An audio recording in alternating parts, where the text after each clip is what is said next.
ilé-ẹjọ́ mọ̀mọ́ ti tú Alhaji Oriyomi Hamzat sílẹ̀ àti Queen Naomi àti principal hàn ti tú wọn sílẹ̀ láyọ̀ àtàlàáfíà pé kólúkálùkù àlọ́lé rẹ̀. ṣé ń wá rí i pé ẹni tí ń ṣe rere kó mọ̀mọ́ múra sí rere o, ẹni bá dẹ̀ ṣe búburú kó múra sí àti rere àti ìkà èèmọ̀ sí yìí ó gbé níbẹ̀ o. ìwọ ìyẹn olólùfẹ́ Kúnlé Ìjẹ̀ṣà, kí ni ìdí gangan tí wọ́n fi dá Alhaji Oriyomi Hamzat sílẹ̀ àti Queen Naomi àti principal? ìwáyà gbọ́rọ̀ lọ́ọ̀yà àti ọ̀rọ̀ tí Alhaji Oriyomi Hamzat ti sọ nínú fọ́nrán. Ohun tó gbé mi débi ni pé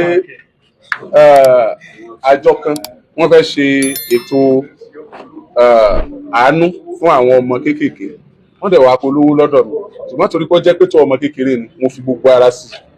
Ìgbà tí wàhálà ṣẹlẹ̀ àjọ wà ń bẹ̀ náà ni pé ìdẹ́rí sọ pé mi ò sí ń bẹ̀ nítorí pé àlè máa play victim game ní time. Nígbà tí adájọ́ tí wọ́n ń dá ẹjọ́ wọn níparí, wọ́n ní wípé wọ́n ka ẹsẹ̀ bíbélì kan, wọ́n ní gbà wá lọ́wọ́ ìdánwò má fà wá sí inú bìrìsì.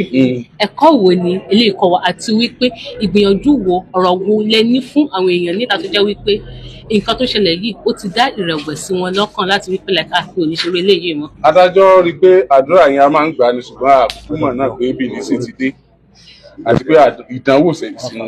So adájọ́ sọ fún wa pé adájọ́ ò fẹ́ kárí bí wàhálà, wọ́n fẹ́ kárí bí pé Ọlọ́run fi dán wa wò ni, wọn àdẹ̀ fẹ́ kárí ra wa bí ọ̀daràn, wọ́n fẹ́ ká tẹ̀síwájú nínú nǹkan tá à ń ṣe lẹ́yìn tó jẹ́ pé a tẹ̀síwájú nínú ẹ̀.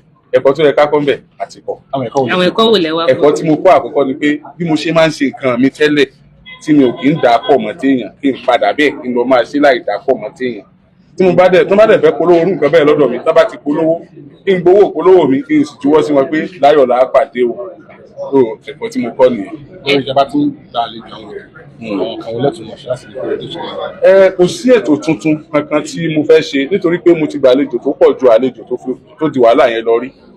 Lórí pé èèyàn rò pé nǹkan kan á ṣẹlẹ̀, mò ń gba tarúgbó, mò ń gba tàwọn ọmọ kéékèèké báyìí. A dẹ̀ máa ń ṣe ètò.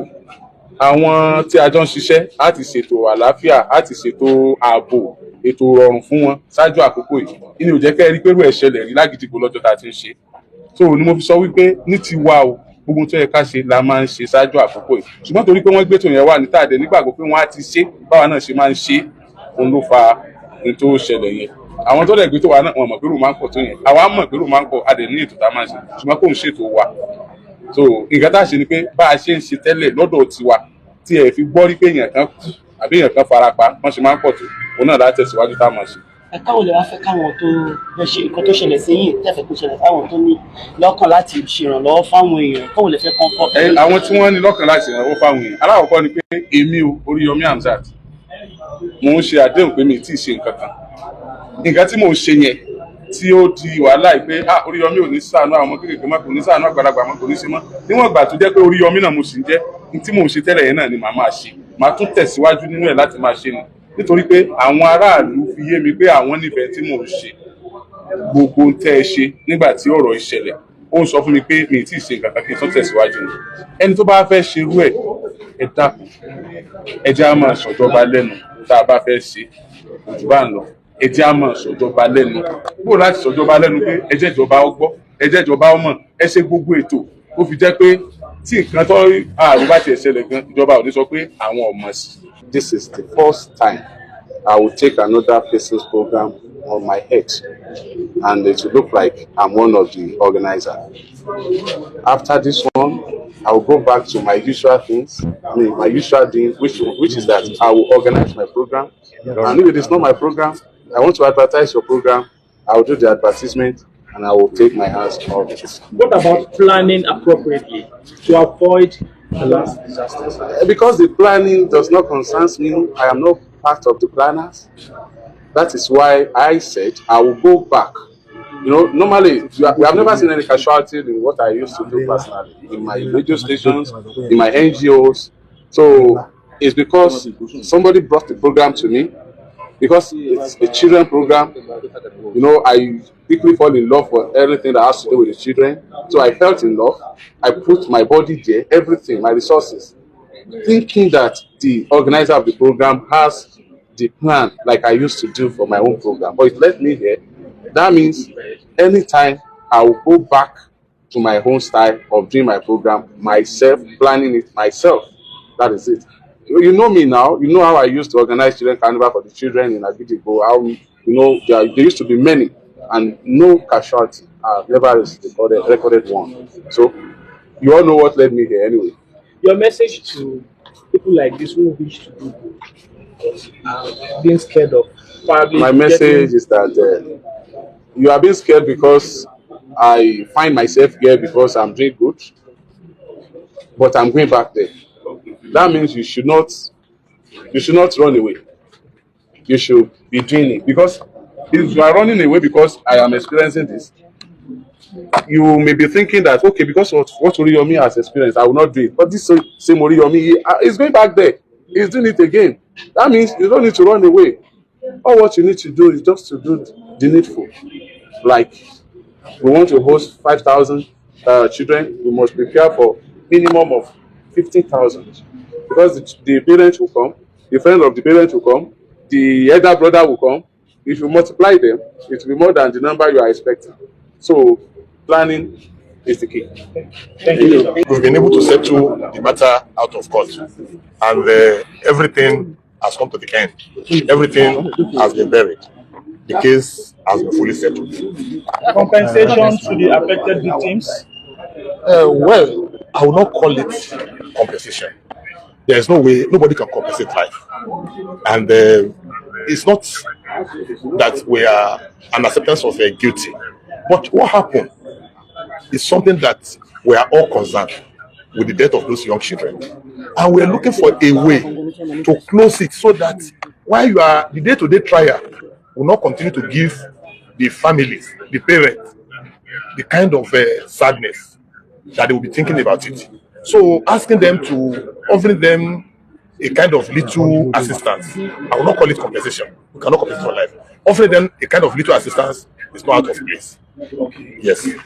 Okay, so going forward, sir, what next? No, going forward, you see, we will still appeal to the defendant. It does not mean that they should run away from doing good. They still continue to do it. Almighty God will see them through. That's going forward. This case has come to an end. It has been closed by the Honorable Attorney General. But we appreciate the state. We appreciate the defendant too. But we pray that should not send them away from doing good. Thank you. Thank you. Thank you. Yes.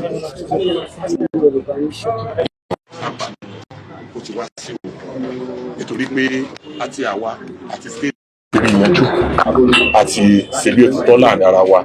Ohun tó lè ká ṣe léyìn ni pé kì í ṣe pé bóyá àwọn tí wọ́n mú wọ́n pàdé àbí wọ́n jáde láti pàdé. Àwa náà la mọ̀ tí ó fà á àti bí ó ṣe jẹ́. Ṣùgbọ́n àfẹ́ nǹkan tí ọmọ jẹ́ ọgbẹ́ ọkàn fún àwọn òbí ọmọ yìí lójoojúmọ́ tá a bá ti ń wá kóòtù tí sẹ́mọ̀ pé ẹ̀yin tẹ́ ẹ jẹ́ oníròyìn kò sí jọ́tà wá kóòtù tẹ́ ẹ̀ ní ṣèròyìn. Àwọn òbí ọmọ sì rèé inú wọn mọ bàjẹ́. Kí ló wá dé tá a tètè wá ọgbọ́n tá a fi paná rẹ̀?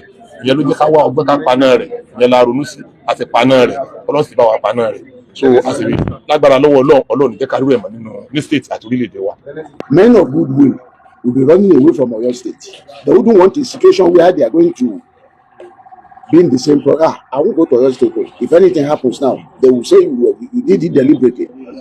Just to run away from such, the two sides decided to find an amicable solution. Not leaving out the victims, the family of the victims.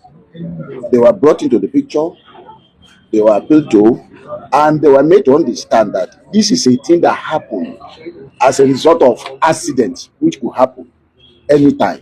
It is beyond human control. So they agreed with us, and as a result of that, having set out to help. So the defendant said, okay, well, in the first place, we wanted to help. We can still go ahead and show empathy to the families of the deceased. And they did that. The state appreciated that, and in consequence, decided to withdraw the charges against the defendants. Sir, during your submission inside, you made reference to some sections and some subsections and used some legal maxims. You see, the Attorney General under Section 211 of the Constitution has enormous power. He can institute a criminal proceeding. He can also put a stop to any criminal proceeding in any court within his territorial jurisdiction in this instance, the Oyo State, he can do it. And that is what he has done. So the case is done. We thank God. We all went to the river. We came back with our pots full of water to quench the thirst for each and every one of us. May God forbid the occurrence of such.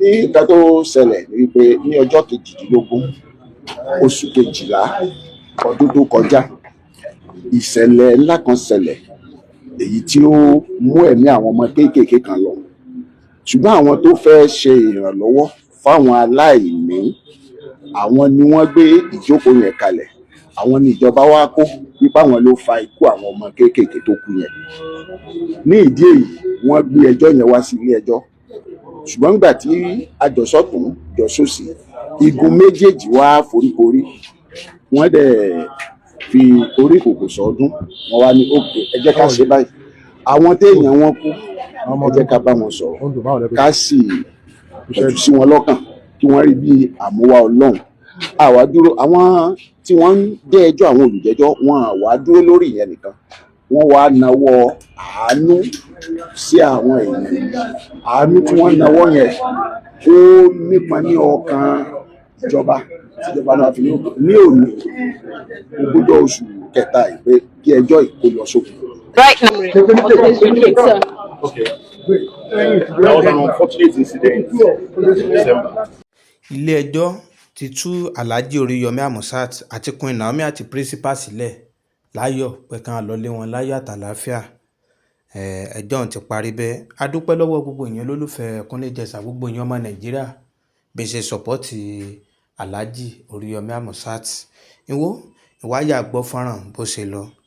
Ìwáyà gbọ́n tí Alhaji Oriyomi Hamzat tí wọ́n sọ nígbà tí wọ́n interview Alhaji Oriyomi Hamzat kí tó wáyà gbọ́n tí àwọn lọ́ọ̀yà náà sọ nínú fọ́nrán.